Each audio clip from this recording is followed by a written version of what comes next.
everyone. I am Amita from Nourish Talk, a platform for natural and holistic therapies. We are going to be talking about fermented foods for gut health.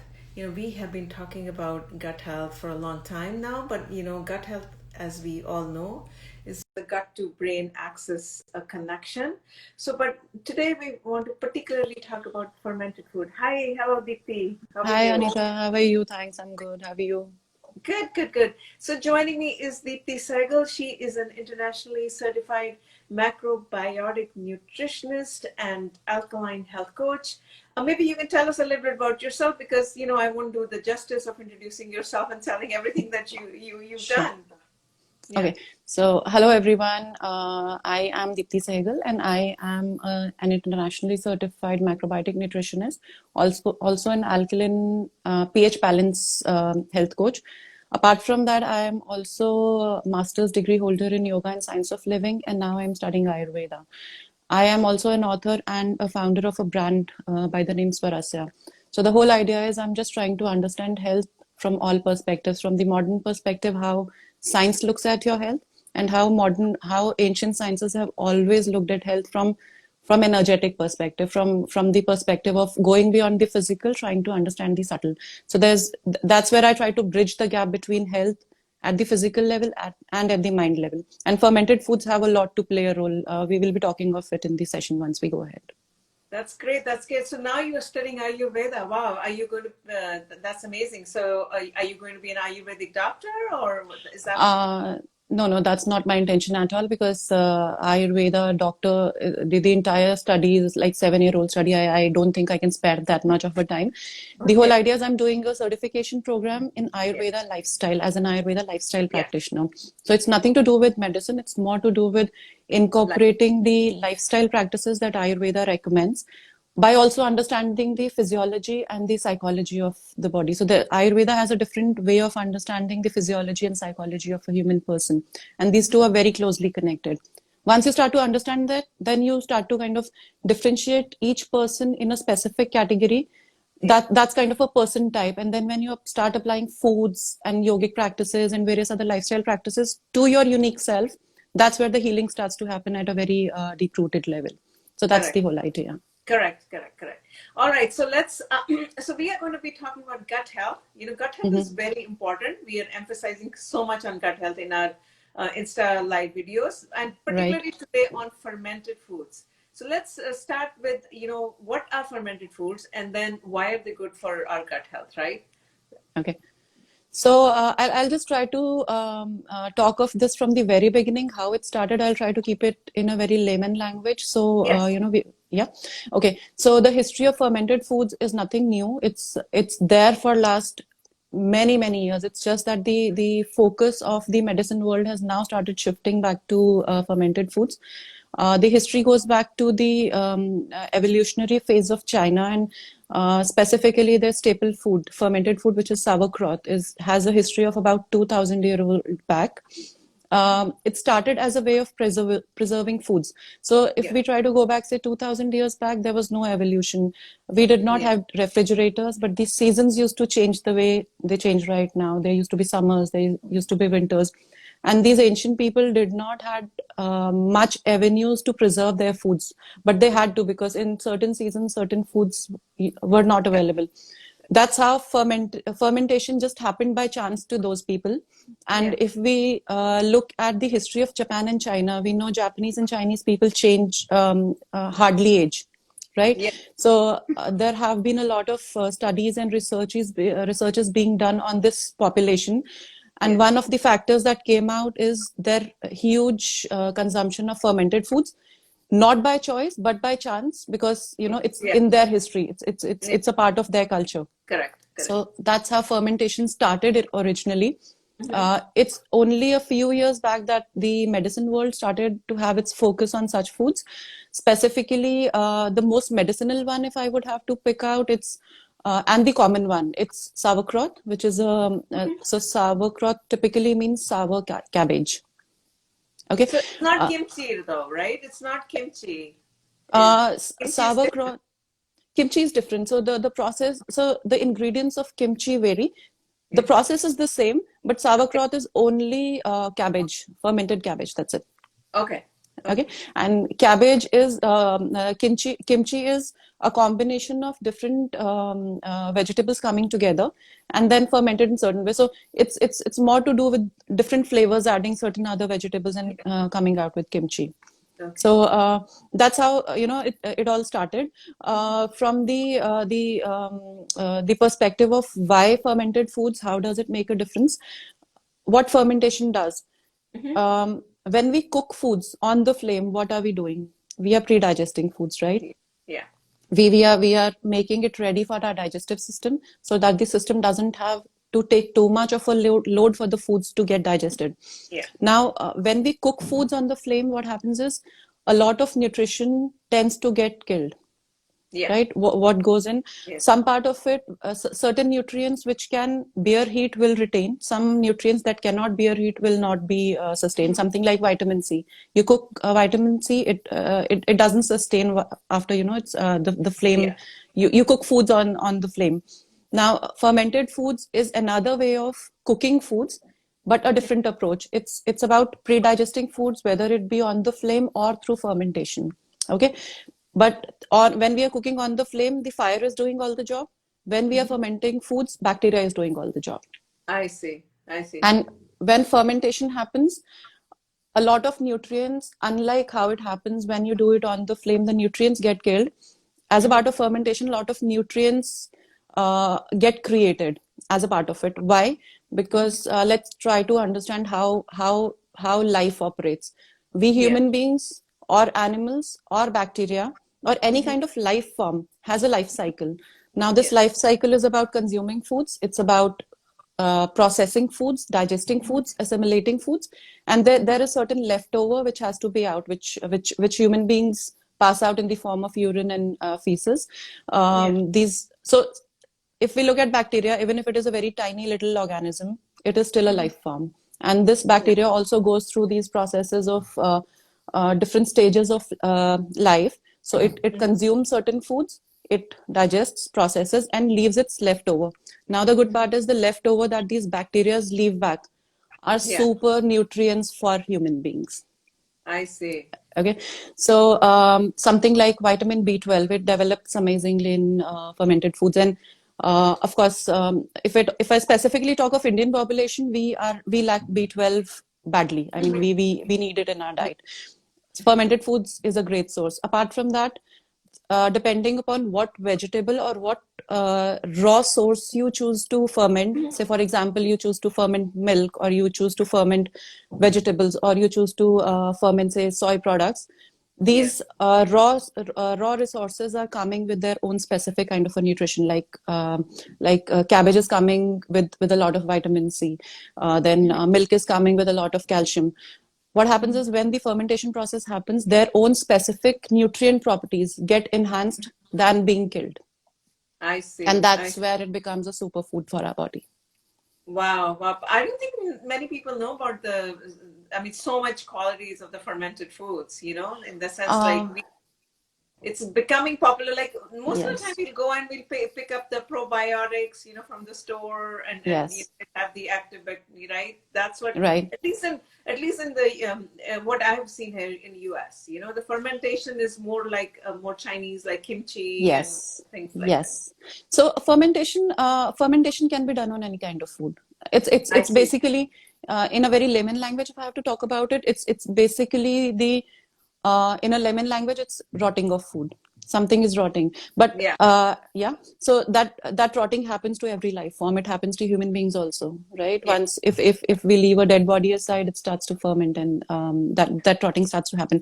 But when that rotting is done in a specific environment, in the presence of certain bacteria and in the presence of certain kind of nutrients which are already available on these food forms, it becomes superfood for human bodies. Wow. And so that's now it makes sense why they're good for the gut health because of the procedure, the process that you just described, right? Exactly. And okay, I would just want to talk of something about gut health also, because that's Yeah. where the coordination of fermented foods and gut Mhm. happens altogether. Yeah. I'll talk of it from the ancient perspective. I'm quite fond of the ancient, and this science is just That's great. amazing, connecting, yeah, by mind body sciences.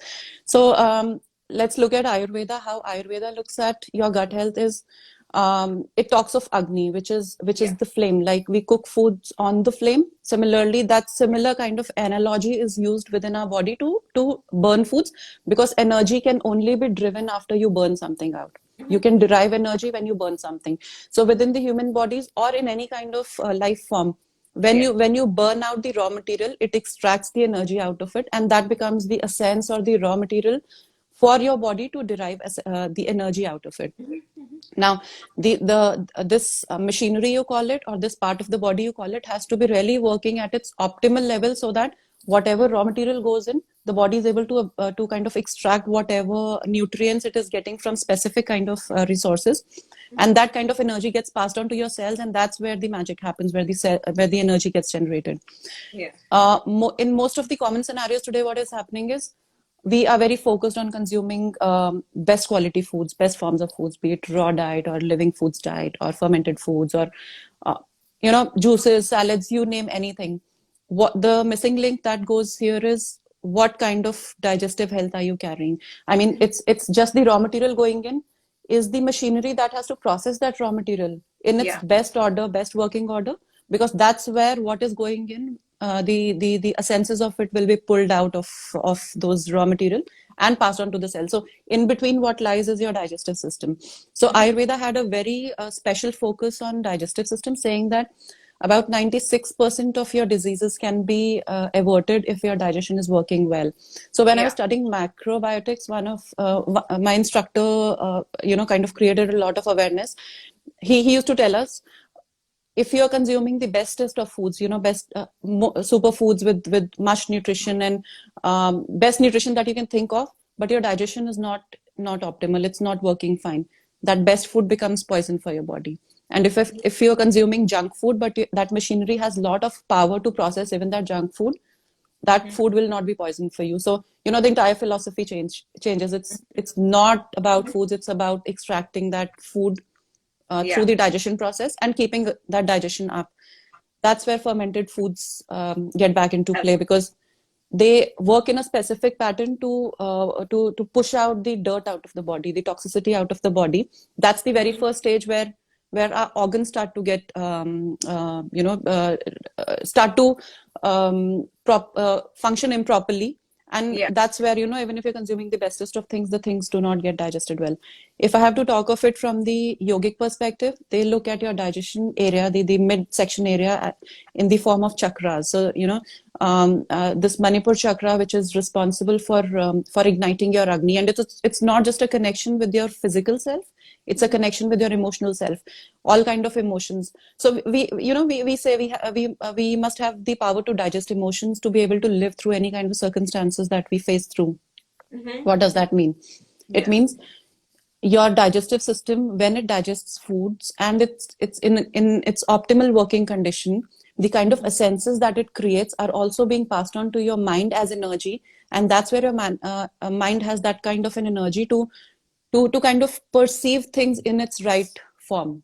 Yeah. And Yeah. that energy just passes on through your brain. So there's a very direct connect between how your if the system is not right, the entire system is not right. Yeah.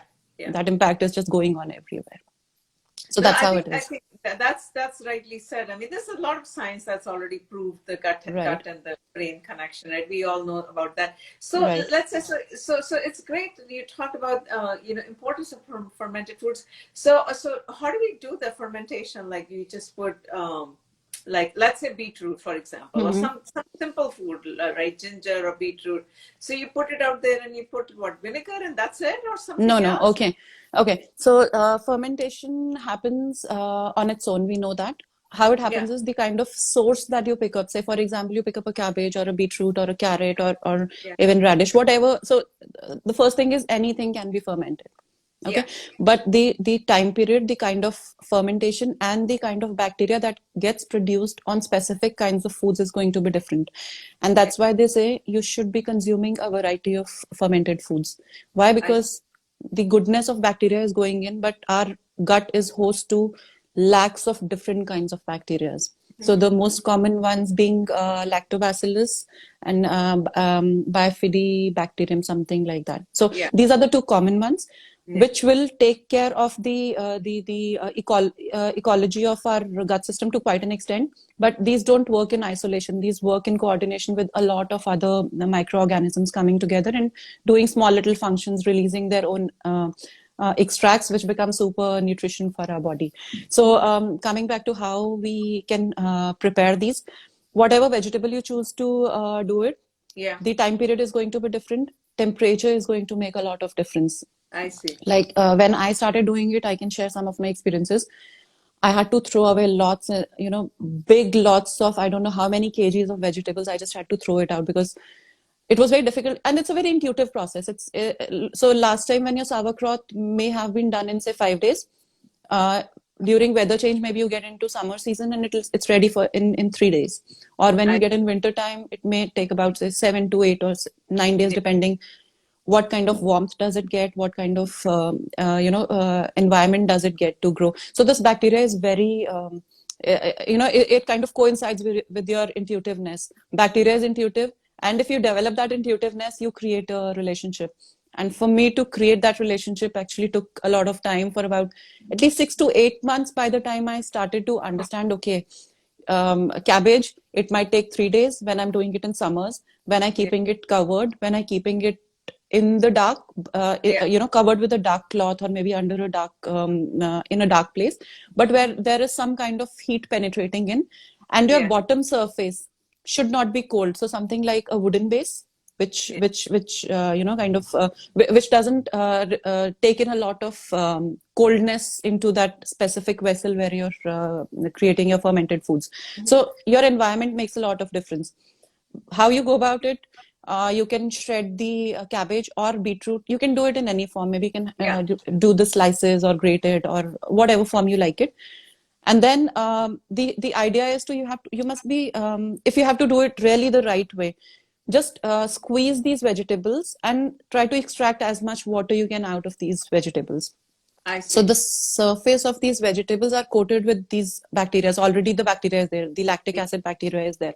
When you squeeze out the water, and the whole idea is whatever vegetables you've chosen, just keep it immersed under its own waters. Okay. Okay, Okay. so what happens is those waters are they have this bacteria floating on top of the water, and when the water gets on top of the vegetable, it creates an anaerobic environment where the oxygen is not getting to the vegetables. So under this anaerobic environment, the probability of mold getting there gets eliminated, because mold happens in an oxygenated environment. Yeah. Right, there is a probability at the top of the layer. When you're doing it, you might see some mold happening. That will happen after a certain time. So there are different phases of fermentation. Phase one could be, the vegetables, the bacteria just starts to grow and starts to eat up all these sugars in the whatever source you're Yeah. fermenting. Yeah. Then the second stage is, that's where it starts to digest all its food components, be it sugars or lactic acid. It starts to process that. And the third stage, finally, when that processing is done and that bacteria has converted that specific food, changed its energy Yeah. into a fermented or a probiotic form. So different phases do happen for different foods. These phases can vary, the time period can vary.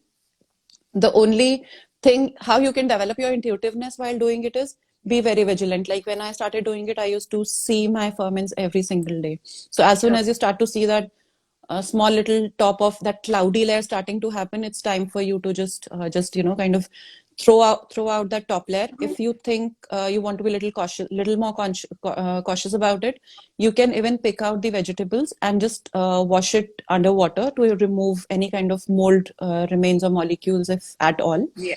So Yeah. the bacteria doesn't get wiped off if you wash it. So it's Yeah. still there. Yeah. But of course, if you can retain that brine, it's also a superfood. It's a tonic. But That you can only retain it if it doesn't have that top layer of toxicity or mold coming on top of it.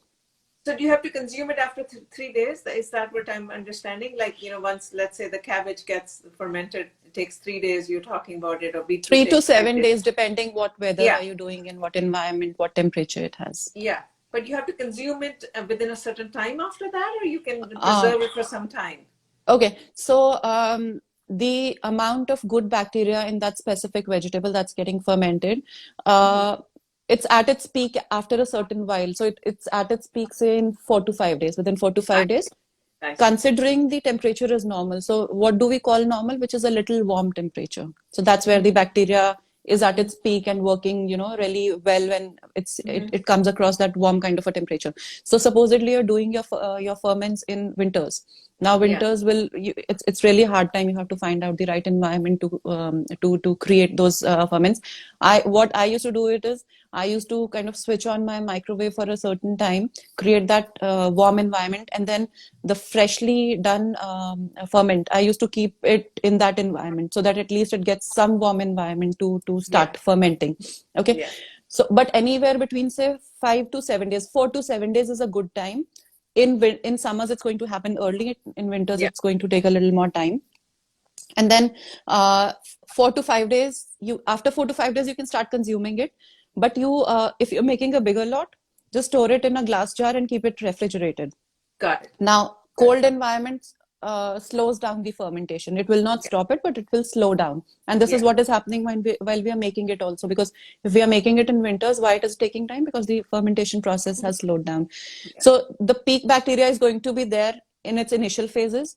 Having Yeah. said that, if you keep it refrigerated and even if you keep it for next 4 to 5 months or 6 months, the Hmm. bacteria is going to be there. Maybe not at its peak, but it's still there. So Yeah. of course, making it in small batches, if you're looking for that high dose of probiotic bacteria, making it in small batches and consuming regularly within, say, 10 days or 15 days or 20 days is good idea. But Okay. if it is kept for a longer time, various other nutrients also develop. So there is a benefit doing it early. There is also a benefit if you keep it for a longer time. So, but Yeah. I would again say having that combination is a good idea. You create 2, 3 different batches. One part you start consuming initially, Yeah. and then some part of it you preserve and then consume it. So you keep that variation on. I guess that's the best way to have all kinds of nutrients and probiotics getting into your body. That's amazing, actually. What you're describing is absolutely amazing. Any questions anyone has? I see a lot of people join, and we've been just talking. But so one question is, do you use vinegar as a kind of like for fermentation or what? Right? Uh, It's a I personally, I am in love with those bacteria and I really want them to ferment their own way. I very rarely use vinegar, but yes, you can use vinegar to initiate the fermentation process. yeah, So when you use vinegar for certain foods, it works really well. Like if you're making, say, turmeric pickle, okay, yeah, it's a very simple process.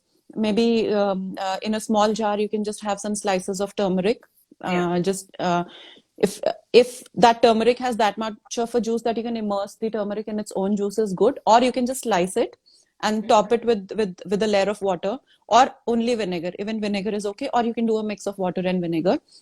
if Okay, you're if you're doing water and vinegar, add a little salt to it. If you're doing vinegar, it can be just vinegar. Little salt doesn't mind, you can add salt as well. But if you're doing turmeric specifically, do add black pepper, because black okay, pepper yeah. increases the absorption of turmeric to quite an extent. And so this pickle is ready to be used in 2 days or 3 days. It's But as simple as that. so the fermentation you're doing is in water, just plain water. That's what I'm I am understanding. not even doing it in water. I'm doing it in their own juices. How I do it is I Yeah, prefer shredding the vegetables. I don't prefer I see. cutting or slicing them. Got Okay. it. So Got it. when you shred it, and then It's I the take juice there. Yeah. yes, and then I take some good time, 15-20 minutes in a big glass bowl. So another caution that you should be taking is don't do it in a metallic vessel. Don't use it at all, because the acids that get produced out of the vegetables have a very acidic nature.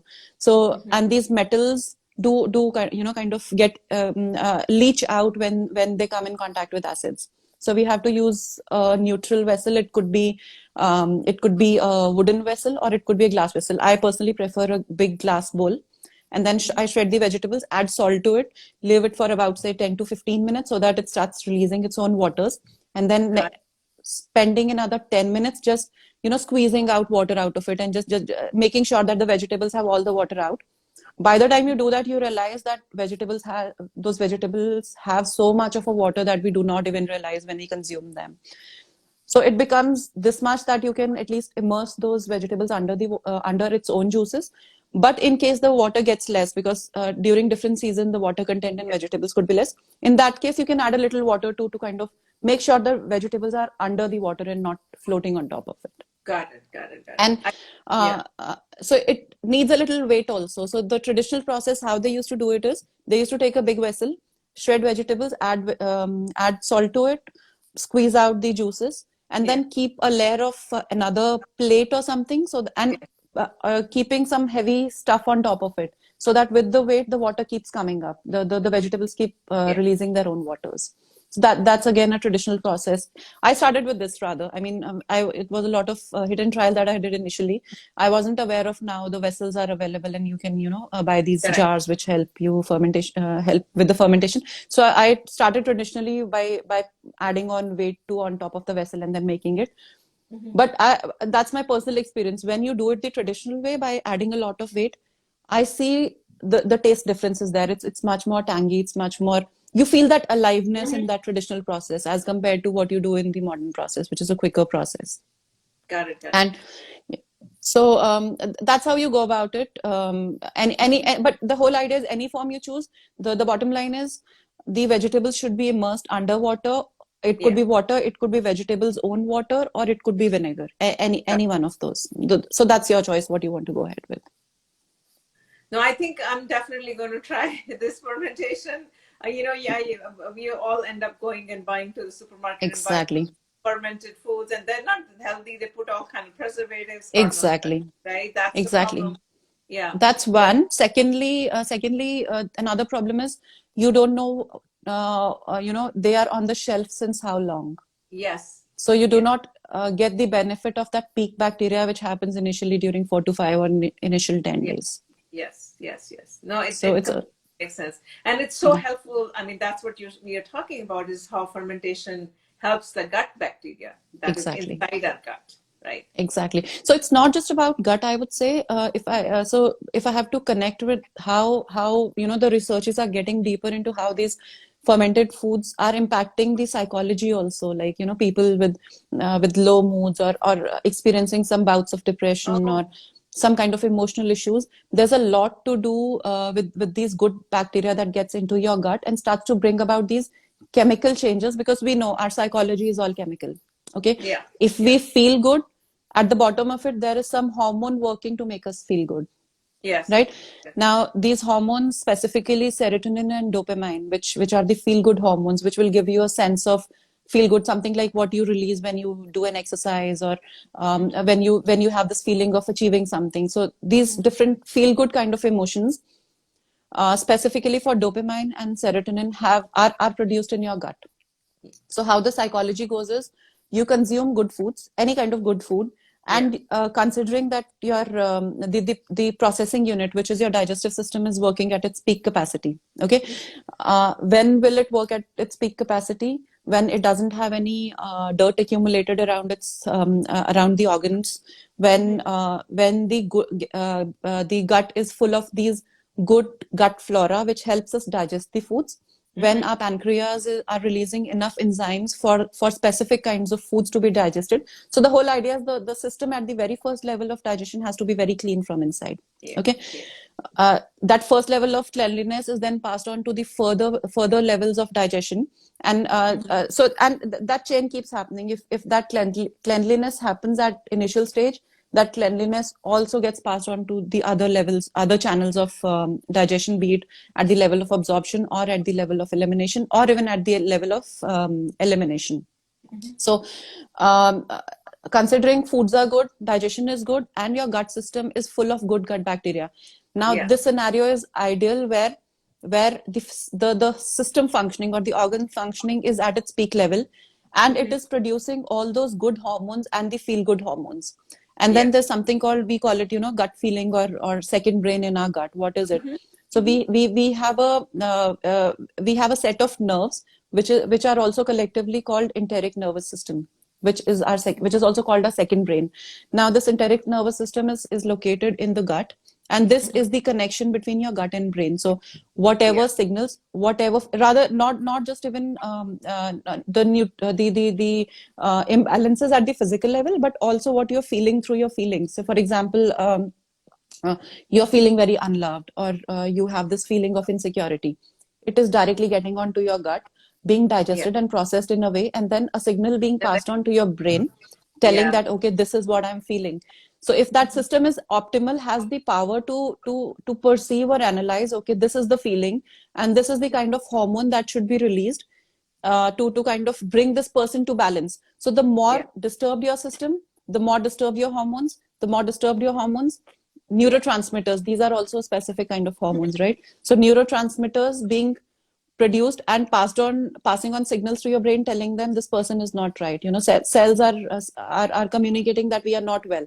Now system again goes to into a state of stress releasing hormones, and that cycle keeps going on and going on. Yeah. When this cycle goes on, the very first system that shuts off is your digestive system. So it becomes a vicious cycle.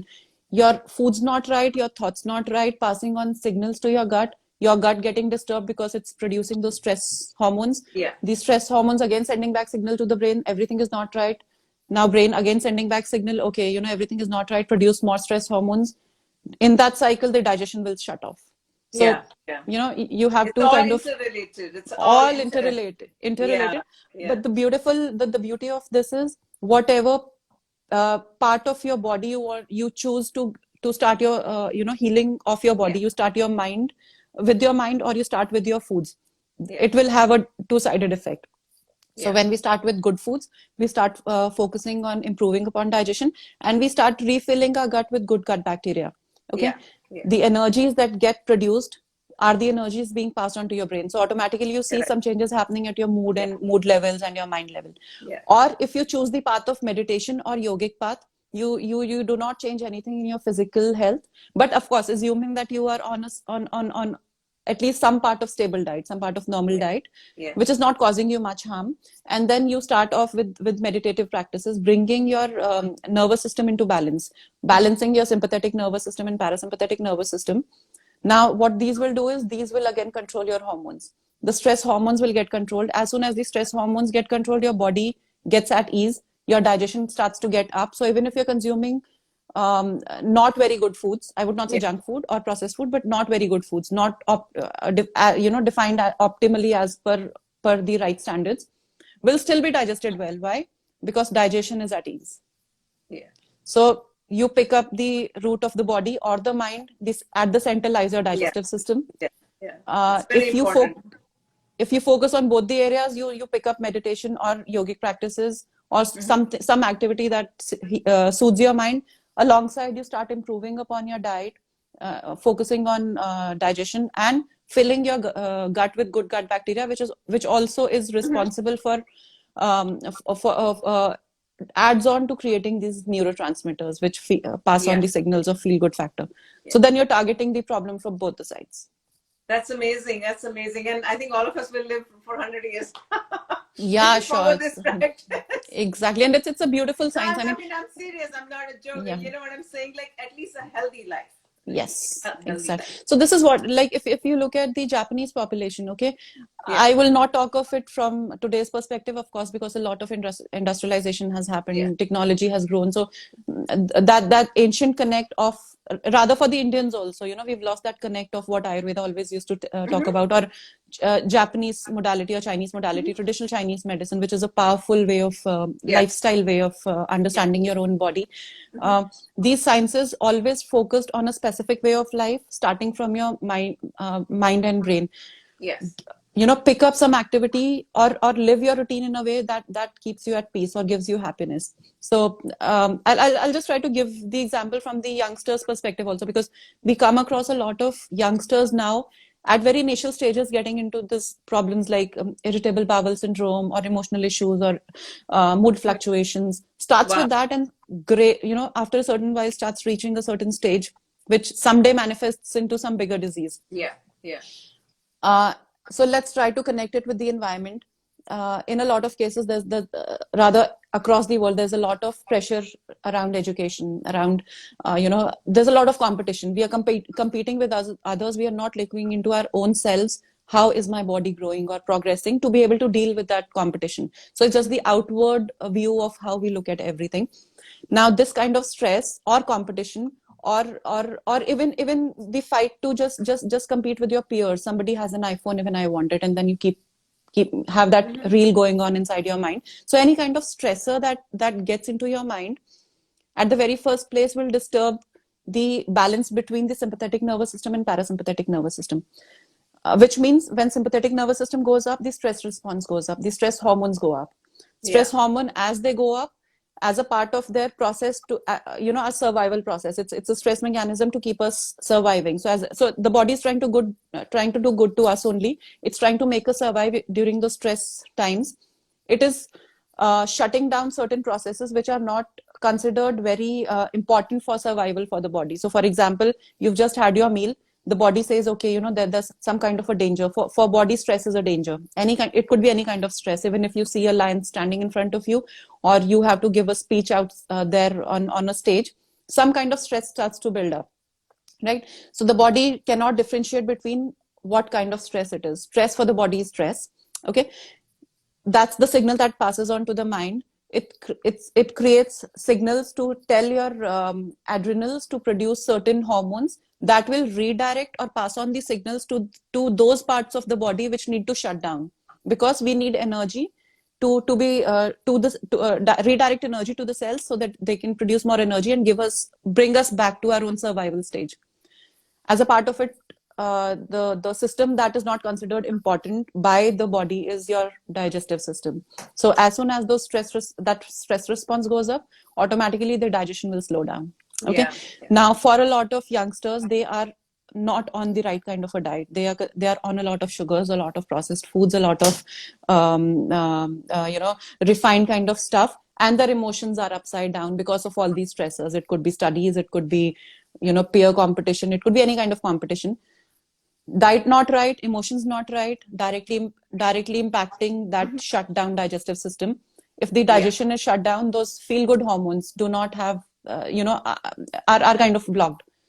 That's where when you don't feel good, it goes back to your mind, sending out those signals, creating those emotions. My moods are not well, I'm not good, and that cycle keeps going and going. Body organs functioning starts to get weaker and weaker, ultimately manifesting into some disease, whether it be emotional, mental, or physical. So that's the whole cycle. No, absolutely, you're absolutely right. To all our viewers who are watching, I mean, I saw a lot of people join. Just take care of your gut and your brain. Exactly. Your thoughts and your digestion. I mean, it's not that difficult, and so that's what Deepti is talking about. But thank you so much, Deepti, for being. I don't want to take so much of your time, but I think what we should do is we should talk about different topics. I think you have amazing knowledge that a lot of young people, especially amazing knowledge to young people, I think, who are struggling with IBS or some other issues, right? Acid reflux. A lot of young people, teenagers nowadays, or even younger than that, they have all kind of tummy problems. You can benefit, and that's what we are trying to do here, is to educate all of you. Exactly. I'm including myself, right? That's what we're doing. So I don't want to take so much more of your time. These sessions we try to keep them half an hour, but I would love, Deepti, for you to come back and do a little bit more, kind of a detailed presentation and educate people more about what you're saying, because I think the knowledge that you have can help so many more people. Yes, it is. I guess this is something that every one of us should know, and we should be trying to get to the root of the problem. And one of the concepts that I would really love to talk about is the pH balance of the body. That's where everything starts to go wrong. It's the acid-alkaline balance inside the body. So maybe, we can take it up in some other session, maybe, of course. But it was, being great, creating all that awareness, and I hope it did help a lot of people understand how the psychology works and why fermented foods No, we'll do the pH balance in a separate way, maybe on an FP live session where we have a Sure. presentation. People can take it home. In the sense, people Sure, have sure. some cues to follow. This session has been amazing, absolutely amazing, Deepti. I really want to thank you for coming. Thank you so much, And Anita. Thank you. yes, yes. And we will see you soon. And to all the viewers, please help us share these sessions. We're trying to create awareness and helping you live naturally. So live naturally and enjoy yourself, and happy holidays to everyone. Thank you so Thank much. you so much. Thank you, Anita. Thank you, everyone. And happy Okay, bye-bye. holidays. Happy New Yeah, Year. Thank you. Bye. thank you. Bye-bye.